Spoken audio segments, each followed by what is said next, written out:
پہلے جب اپوزیشن ان کو مذاکرات کی بات کہتی تھی تو اس میں یہ تھا کہ دو طرفہ شرائط بھی ہو سکتی تھی، اور گورنمنٹ کی شرائط پر بھی وہ کچھ چیزوں کے معاملے میں، خاص پر کووڈ-19 کے حوالے سے اور بہت سے معاملات میں جو ہے کشمیر کے ایشو پر تھا، اپوزیشن خود ان کو درخواستیں کرتی تھی کہ آؤ ہمیں اپنے ساتھ بٹھاؤ اور ہم آپ سے تعاون کرنے کے لیے تیار ہیں، لیکن گورنمنٹ اس وقت اس کو ٹالتی رہی اور مختلف ٹیکٹس استعمال کر کے اپوزیشن کو دیوار سے لگانے کی کوشش کی. لیکن اب آپ دیکھ لیں کہ آہستہ آہستہ جس طرح صورتحال بدلتی جا رہی ہے، مہنگائی ہے، بے روزگاری ہے، بدامنی ہے، گورننس جو ہے اس کا جو گراف ہے وہ بڑا تیزی سے نیچے آ رہا ہے، تو اپوزیشن کو طاقت مل رہی ہے. اب یہ گلگت بلتستان کے الیکشن نے ان کو ایک الگ طاقت دی ہے. پیپلز پارٹی پہلے جو ہے وہ پوری کنوکشن کے ساتھ پی ڈی ایم کے ساتھ نہیں تھی، اور وہ صرف پی ڈی ایم کو انگیج کرتے تھے، اور ان کی اصل کوشش یہ تھی کہ ہمارا جو ٹینیور ہے 5 سال کا اور وفاقی حکومت کا یہ پورا ہو جائے. لیکن اب مجھے لگتا ہے کہ وہ مایوس ہیں.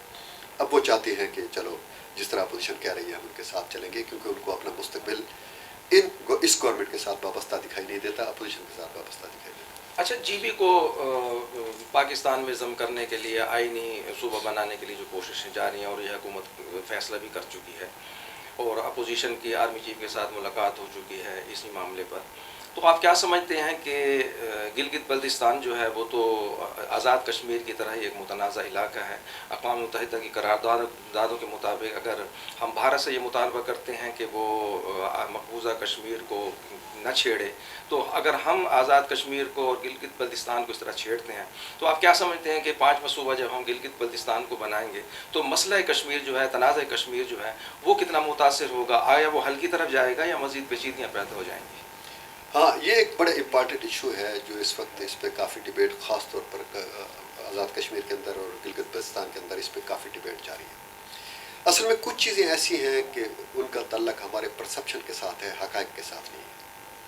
اب بہت سے دانشوروں کا اور خاص طور پر کشمیری دانشوروں کا یہ خیال ہے کہ پاکستان کو روز اول ہی سے کشمیر کو اور گلگت بلتستان کو مرج کر لینا چاہیے تھا، اور جو انڈیا کے قبضے میں کشمیر تھا اس پر وہ بات کرتے، ان پر سوال کرتے، ان کے لیے وہ کوشش اور جدوجہد کرتے، ان کی جو آزادی کی تحریک ہے ان کو سپورٹ بھی کرتے، عالمی جتنے فورم ہیں ان پر بھی بات کرتے. اب آپ دیکھ لیں کہ عملاً برسر زمین حقائق یہ ہیں کہ آزاد کشمیر جو ہے، آپ دیکھ لیں کہ پچھلے بہت مشہور کور کمانڈر منگلا کا کور کمانڈر جنرل عزیز مشرف کے زمانے میں جو تھا اس کا تعلق کشمیر سے تھا. اب اس وقت بھی فوج کے اندر جو ہے 4-5 سینئر لیول کے جنرل جو ہے وہ کشمیر سے ہیں، 20-30-40 بریگیڈیئر وہاں سے تعلق رکھتے ہیں. اسی طرح کرنل اور میجر اور جو فوج کے سپاہی ہیں ان کی تو تعداد بہت زیادہ ہے. بہت سے ہمارے ڈپارٹمنٹ ہیں، وفاقی ڈپارٹمنٹ ہیں، ان کے اندر جو ہے کشمیر سے بیٹھے ہیں. گلگت بلتستان کے لوگ آپ دیکھ لیں کہ ایف سی میں بہت زیادہ ہیں، فوج میں بہت زیادہ ہیں، اور بہت سے محکموں میں ہیں. اچھا، ان کی فنڈنگ یہاں سے ہوتی ہے. یعنی ہم کشمیر جو ہے آزاد کشمیر، اس نے کبھی گلگت بلتستان کے ساتھ کوئی رابطہ نہیں رکھا، نہ گلگت بلتستان کے لوگوں نے آزاد کشمیر کے ساتھ رابطہ رکھا. ان کا وہاں پر زمینی رابطہ ہے بھی نہیں، ان کو اسلام آباد آنا پڑتا ہے. اب فائنانس جو ہے وہ سارا ان علاقوں کو تو پاکستان کرتا ہے. اب بجائے اس کے کہ گلگت بلتستان کے لوگ اسلام آباد آئیں اور اسلام آباد سے مظفر آباد جائیں، ان کو یہیں اگر ملتا ہے اپنے حصے کا فنڈ تو ان کے لیے یہ بہتر ہے. اور آزاد کشمیر جو ہے اس کو ان کو چاہیے تھا کہ یہ روز اول سے مرج کر لیتے. اور اب بھی اس بات کا یہ خوش آمد ہوگی کہ اگر پاکستان اس مرحلے پر بھی یہ فیصلہ کر لے کہ ہم نے آزاد کشمیر کو اور گلگت بلتستان کو اپنے اندر مرج کرنا ہے. خود کشمیری چاہتے ہیں، وہاں کے دانشوروں کی یہ خواہش ہے کہ پاکستان کے اندر اس کو مرج ہونا چاہیے، کیونکہ وہاں جو گورنمنٹ کا سسٹم بنا ہوا ہے وہ کافی کرپٹ ہو چکا ہے، اور یہ فنڈ جو پاکستان کی طرف سے جتنے بھی وہاں کشمیریوں کے لیے فراہم کیے جاتے ہیں وہ ان تک نہیں پہنچتے، راستے میں یہ سسٹم کھا جاتا ہے ان کو. اور اگر وہ اور براہ راست ہمارے وہ کنٹرول میں بھی نہیں ہے. یعنی یہاں پر نہ ایف آئی اے جا سکتا ہے، نہ نیب جا سکتی ہے، نہ ہماری جوڈیشری جا سکتی ہے، اور کوئی چیز بھی وہاں نہیں جا سکتی، ان کو ہم چیک بھی نہیں کر سکتے. اس لیے ان کو لوپ میں لینا چاہیے، ان کو اپنے اندر سسٹم کے اندر مرج کرنا چاہیے، اور جو وادی ہے اس پر ہمیں کلیم کرنا چاہیے. اور اس کا ہمارا بڑا ایک جائز کلیم ہے، کیونکہ وہاں کی جو 100% مسلم آبادی ہے، یا کہیں 80% ہے، یا کہیں 40% ہے، ان کی یہ خواہش ہے، ان کا مطالبہ ہے، ان کی آرزو ہے کہ وہ پاکستان کے ساتھ شامل ہونا چاہتے ہیں. جتنا حصہ ہمارے ساتھ شامل ہو گیا ہے وہ تو ہو گیا ہے، اس کو الگ رکھنے کی کوئی تک بھی نہیں تھی. لیکن پتہ نہیں کس منطق کے تحت جو ہے ہم نے 70 سال ان کو الگ رکھا. اگر اس وقت ہی مرج کر لیتے تو مشکلات بالکل نہ ہوتی. آج ہمیں بے شک اس پر مشکلات فیس کرنی پڑے.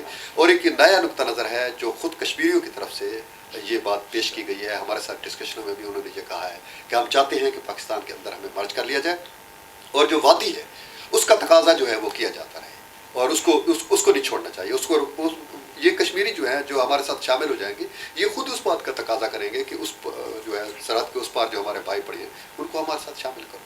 اور ادروائز کوئی یہ ان کو پاکستان کے اندر ضم کرنے میں کوئی پرابلم یا کشمیر ایشو پہ کوئی خاص اثر نہیں پڑے گا. آخری اسی حوالے سے میں ضمنی سوال کر لیتا ہوں کہ ایل او سی یہ پاکستان اور بھارت کے لیے ہے یا کشمیریوں کے لیے بھی ہے کہ ہم کشمیریوں کو تو مقبوضہ کشمیر نہیں جانے دیتے, بھارت ویسے ہی کشمیریوں کو آزاد کشمیر نہیں آنے دیتا. آپ کیا سمجھتے ہیں کہ یہ ایل او سی جو ہے کشمیریوں کو اپنے گھر میں ہی گھومنے پھرنے کی اجازت نہ دینے کے لیے ہے یا پاکستان اور بھارت کے لیے ہے؟ دیکھیں یہ جو ڈسپیوٹ ہے نا بیسیکلی تو یہ ایک کانفلکٹ تھا جو پہلے ڈیولپ ہوا ہے جس پر ایک چھوٹی موٹی جنگ بھی ہوئی ہے. پھر اس کے بعد جو ڈوگرا راجا تھا اس نے انڈیا کے ساتھ جو معاہدہ کر لیا, انڈین فورسز وہاں داخل ہو گئی. تو اس وقت جنگ کو روکنے کے لیے ایک لائن آف کنٹرول بنائی گئی تھی کہ سیز فائر جسے کہتے ہیں, سیز فائر لائن ہے یہ بیسیکلی.